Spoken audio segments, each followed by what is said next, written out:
Welcome to Free Flow Friday, powered by the Property Profits Real Estate Podcast. I'm Dave Dubeau, and I'm very excited to give you an over-the-shoulder learning experience around raising capital, as well as other tips, tricks, and strategies to help you on your real estate investing journey.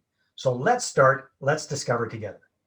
I'd love to work with other people and their money on my deals, but I've only got 2 or 3 transactions under my belt.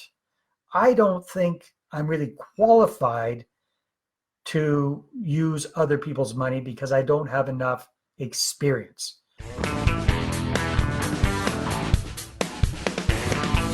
You know what? And that kind of makes sense, right? I mean, especially when we're hanging around with other real estate investors in clubs and whatnot, and you see folks that have done dozens and dozens, 50, 60, 100 deals or more. Heck, on my podcast, I'm talking with people that have done 500, 700 transactions. When you're seeing people like that, when that is kind of your cohort, your group that you're hanging out with, and again, that's the very top typically, right?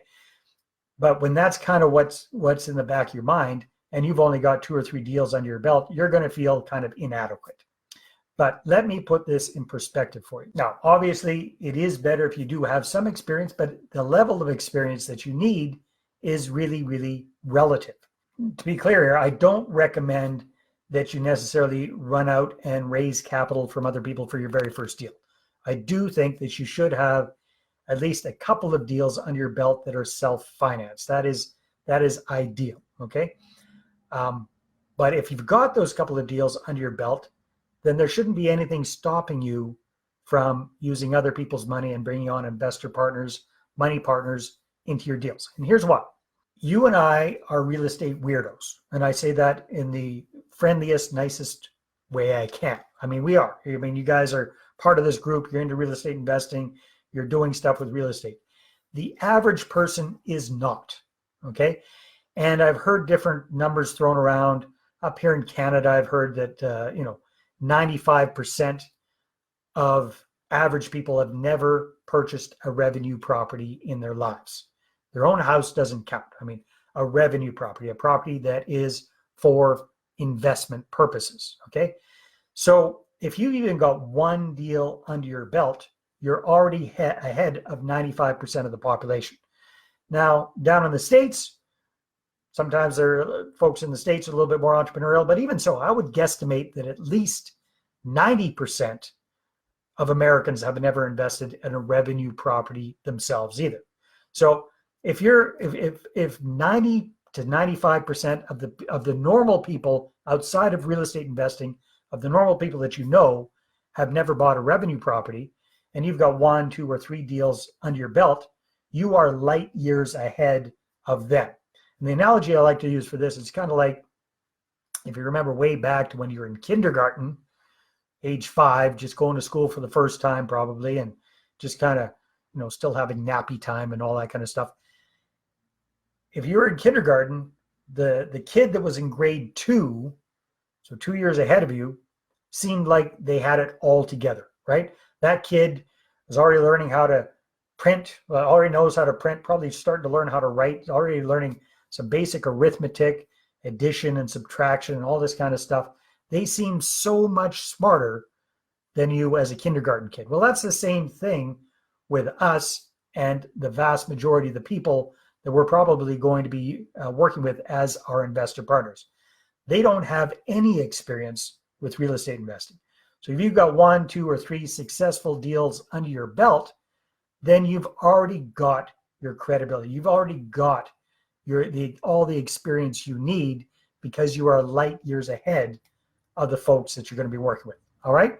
So a couple of things to take into account with this is, first of all those really experienced guys and gals started out without any experience. All right. So they had to start somewhere just like you and I.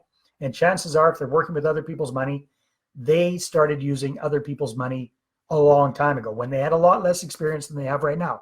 So why not do the same thing? All right. We already talked about experience being relative. 1 or 2 deals, you're light years ahead of the average person. And here's another big one that you have to take into account, because you might be thinking, well, okay, well, Dave, here's me with 3 deals, 2 deals, 1 deal, whatever it is, here's Joe Schmo that's part of my real estate investment club with 122 deals. Why would my investor invest with me versus Joe Schmo? Well, here's a big reason. If you're focusing on the folks that I recommend that you focus on, you already have a pre-existing relationship with your prospective investors. Joe Schmo doesn't have that relationship. So in other words, these people already know you. They already like you. Now we just have to work on them trusting you, whether they trust you or not, with their money for investing in your deal. And again, with 1, 2, or 3 deals under your belt, you've got enough experience. If you do this right, you can show them why they should trust you. Does that make sense? All right. Now, the other thing is, if you're really worried about this, at least for your first couple of deals with investor partners, you can always tip the balance in their favor. What do I mean by that? It's quite normally, especially with single family home type deals, the typical revenue split is like 50-50. 50% for you as the active partner, 50% for your investor partners as the passive partners. So they're bringing the money to the table, you're doing all the work, you share the profits 50-50. Well, if you're really uptight about this, for your first deal or two, you might do something different. You might say, hey, you know what? I've got some experience, but I'm not as experienced as I'd like to be with this, and I'm really getting things rolling here. So because of that, I'm willing to provide you with more of the profits as a thank you for being my first investor. If you don't have to do that, but if you want to do that, you can. So you can tilt it in their favor. It could be 70-30, could be 60-40 for them.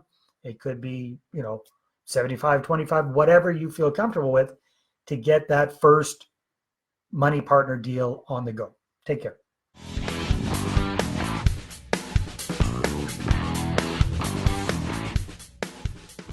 Well, hey there. Thanks for tuning into the Property Profits Podcast. If you like this episode, that's great. Please go ahead and subscribe on iTunes. Give us a good review. That'd be awesome. I appreciate that. And if you're looking to attract investors and raise capital for your deals, then I'm going to invite you to get a complimentary copy of my newest book.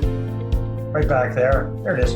The Money Partner Formula. You can get a PDF version at investorattractionbook.com. Again, investorattractionbook.com. Take care.